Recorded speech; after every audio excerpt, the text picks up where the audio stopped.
So I'll shed light on that because this is the biggest misconceptions of our times. So we should discern between decentralization and distribution. So we have decentralized networks and you have distributed networks. The only difference between something becoming decentralized is the governance structure. Who really has the power to do what, right?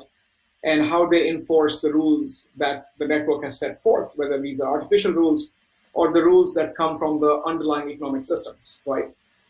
So in decentralized, truly decentralized networks like Bitcoin, Ethereum, you have rules of engagement. You have miners and you have folks who are doing validators, whether it's proof of stake networks or proof of work networks. And these rules allow people to play by the rules, and sometimes people try to break the rules, and it has consequences, like things like forking or things like being ousted from the network, which is the intent of the Ethereum 2.0.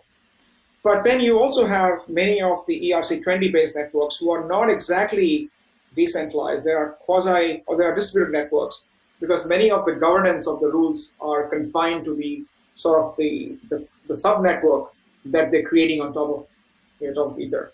So in many cases, I think the decentralization comes to governance and comes to the true element of the ability to enforce those rules of engagements.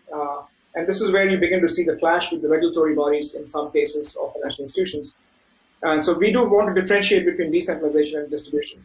Now, to answer the second part of the question, is the entry point of large corporations like the tech companies, this is the Microsoft and Amazon and IBMs of the world, and the financial institution. And so tech companies is simple, right? It's less controversial because as a technology provider, the entire spectrum of tech companies want to provide the ability for whether it's cloud or providing compute or providing an easy access to the networking and advanced technology that maintains these massive networks that need to be, or machines that need to be running for supporting the network. So we're playing a traditional role, except that in a non-traditional space by creating technologies and easy accessible technologies.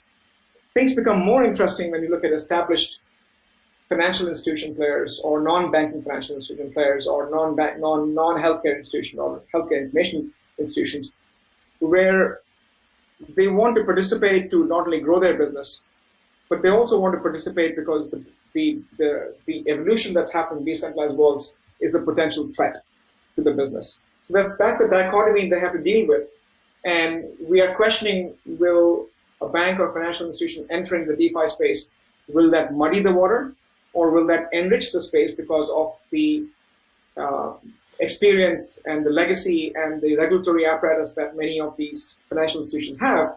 Can they put that to use to fuel the underlying agenda of economic inclusion, global marketplaces, and creating low-cost way of doing financing, which is not the case today? And that debate is something that we should have in the industry to bring it to reality, if that makes sense.